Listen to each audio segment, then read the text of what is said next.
April 17th, 2025. My name is Stella Pachter. I am an 8th grade student at Bicultural Hebrew Academy of Connecticut. I will be interviewing my grandma, whose name is Susan, about her life and legacy. This interview is being recorded for the oral history collection for the Jewish Historical Society of Fairfield County's archives, as well as our family's archives. Over the next 15 minutes or so, I will ask you some few questions that will help me learn more about our family's history, especially our Jewish history. If you can't answer a question, just say so, and we can move on to the next one. Also, if you would rather not answer a question for any reason, just tell me that. I want this to be fun, and I would love for you to be comfortable at all times. Are you ready? I am so ready. Let's start with you telling me your full name. Susan Lynn Frank. Who are you named after? I do not know. You do not know? That's okay. Do you have a Hebrew name, and what is it? My Hebrew name is Sarah Leah. In this class, I have been learning about the immigration of Jews to the U.S. and other places. Do you know where your parents or grandparents or any of our family have immigrated from? Yes, my dad's family immigrated from Poland, and they came in through Ellis Island. My mother's family came in from Russia. They came in through Canada because at the time they had stopped Jews from Russia coming in through Ellis Island because the person at Ellis Island was anti-Semitic. Got it. Thank you for telling me. Before they immigrated to the U.S., did they talk about what their life was like before they left? Do you have any stories about their Jewish life? No, they never talked about it. I think they wanted to leave it in Europe. Got it. Did your parents or anyone in your family experience or were they affected by the Holocaust or pogroms? How so? My family didn't talk about pogroms, and my family would not talk to me about the Holocaust. They actually hid it from me. They didn't want me to know about it. Got it. Thank you. This is a great background. Thank you. Now I would like you to take out some of the items that you brought to talk about today. Okay.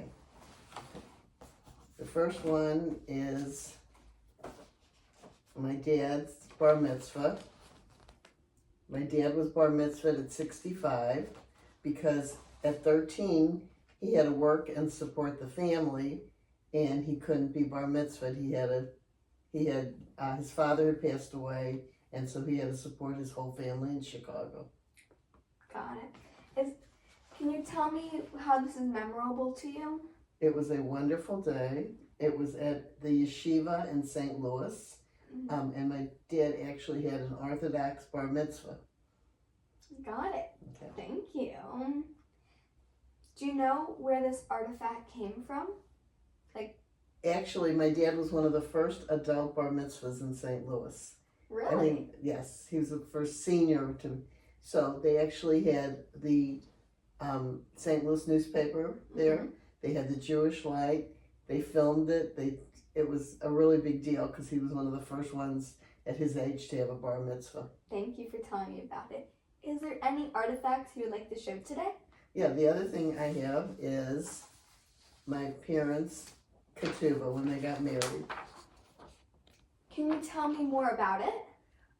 My parents actually eloped because my dad was in the army. Mm-hmm. So they eloped to Florida, but they actually had a Jewish wedding, a small Jewish wedding in St. Louis, yeah. Okay. How is this artifact memorable to you? Well, it's from when my parents got married. My dad was from Chicago, and my mom was from St. Louis, and they actually met at the YMHA, which is now the JCCA in St. Louis. Thank you. Is there any other artifacts? Yes, I actually have.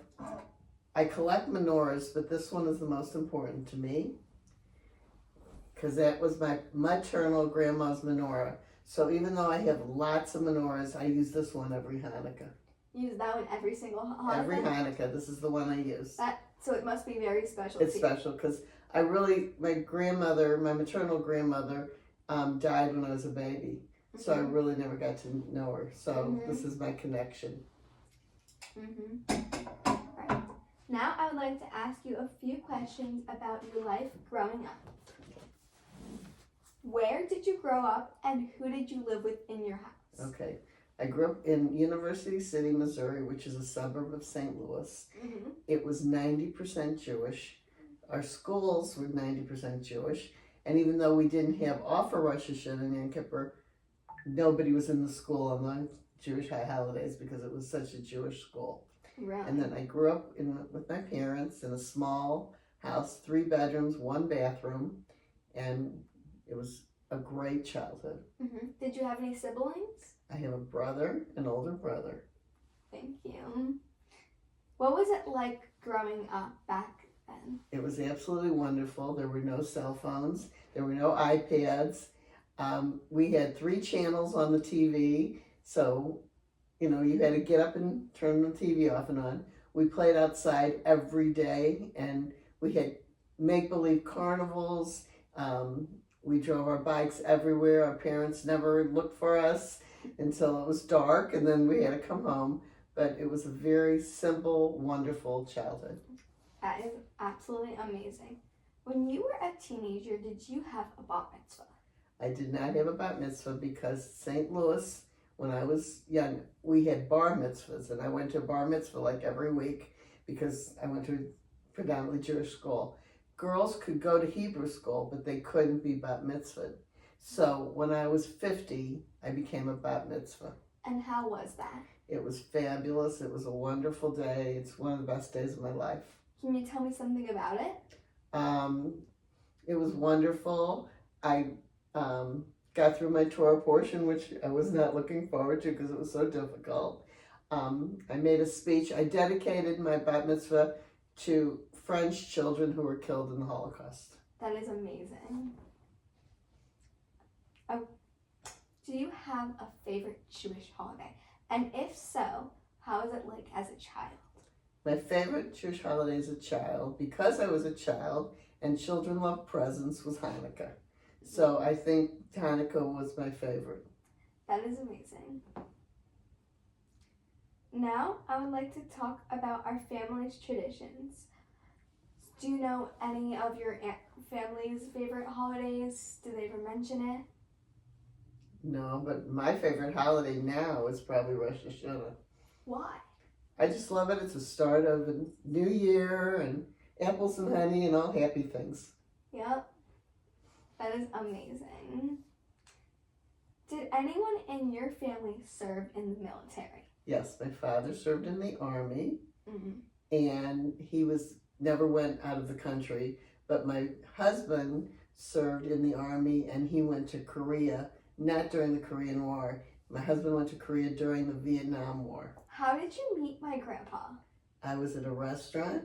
I ran into a man I knew, Ray, and I was talking to Ray, and he said, I want to fix you up with my friend.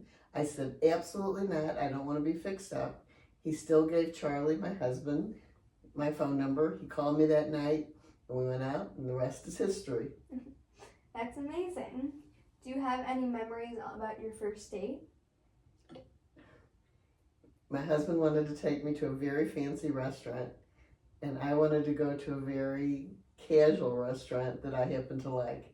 So we went to the casual restaurant. I loved it. He didn't like it, but he still took me on a second date to a fancy restaurant.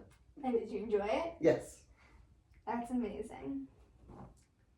What did you do to make a living in your adult life?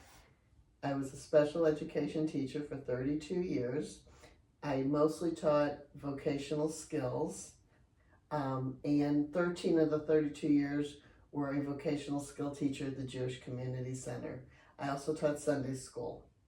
Got it. Can you tell me about your experiences when you taught? I loved my job. I loved teaching. I taught 17 through 21-year-olds. They were wonderful. It was a fabulous job, and I would do it all over again. That's amazing. So we are actually going to wrap it up with only one more question. Okay. What advice do you have for future generations just like me? I would tell them to be proud they're Jewish, never hide their Judaism, and support Israel. Is there anything else you would like to say? That's it.